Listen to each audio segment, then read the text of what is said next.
Hi everyone, जय हिंद। हम अपने लास्ट की कुछ वीडियोस में डिस्कस कर चुके हैं ब्रेनस्टॉर्मिंग का मीनिंग एंड इसके एडवांटेजेस। आज हम बात करेंगे ब्रेनस्टॉर्मिंग के क्या डिसएडवांटेजेस हैं।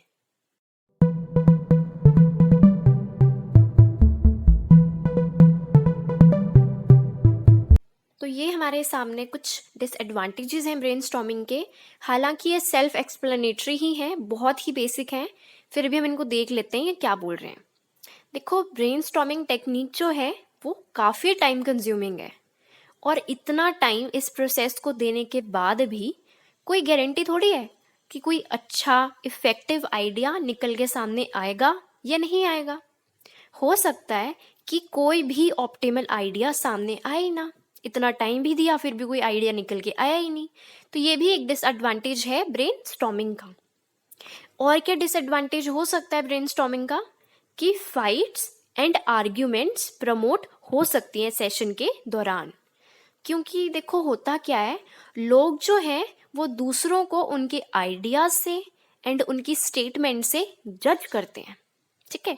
जिससे होता क्या है, आपस में नेगेटिव एक्सपीरियंसेस क्रिएट होते हैं और अल्टीमेटली रिलेशनशिप्स जो हैं आपस में लोगों के, वो डिस्ट्रॉय हो जाते हैं, ख़त्म हो जाते हैं, ठीक है।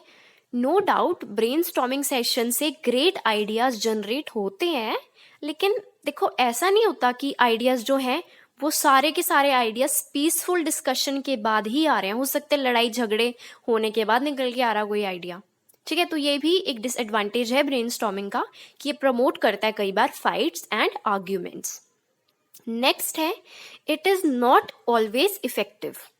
देखो, ब्रेनस्टॉर्मिंग जो है वो बहुत सारे फैक्टर्स पे डिपेंड करती है, और अगर कोई भी फैक्टर मिसिंग हो तो ब्रेनस्टॉर्मिंग सेशन इनइफेक्टिव हो सकता है।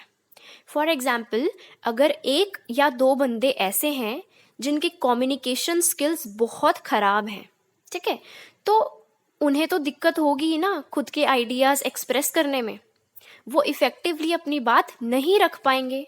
तो ये भी एक डिसएडवांटेज है ब्रेनस्टॉर्मिंग टेक्निक का, राइट। लास्ट पॉइंट है, it is not always the right choice for everybody. अब देखो, हर इंसान इतना खुल के नहीं बोल पाता बहुत सारे लोगों के सामने। एक आधा हो फिर वो हालांकि बोल ले, है ना। सेम ब्रेनस्टॉर्मिंग में भी है, कुछ लोग पैनिक कर जाते हैं कि ग्रुप के सामने नहीं बोल पाएंगे हम, जबकि उनके पास कमाल के आइडियाज हो सकते हैं, लेकिन बस उन्हें हेजिटेशन होती है, नहीं बोल पाते चार लोगों के बीच में वो, है ना। और कुछ लोग ऐसे भी हो सकते हैं जो खुल के बोल लेते हैं चाहे उनके सामने कितना भी बड़ा ग्रुप हो, लेकिन ऐसा भी हो सकता है कि उनके पास बिल्कुल ही बेकार सा आइडिया हो कोई, ठीक है। तो ऐसे लोगों के लिए भी brainstorming is not the right choice. तो ये थे हमारे कुछ ब्रेनस्टॉर्मिंग के डिसएडवांटेजेस। आई होप आपको सारे पॉइंट्स क्लियर होंगे। कुछ था ही नहीं, इनमें बहुत आसान थे, सेल्फ एक्सप्लेनेटरी थे, फिर भी मैंने थोड़ा थोड़ा आपको समझा दिया है। बाकी आप खुद पढ़ लेना। Thank you so much, bye bye.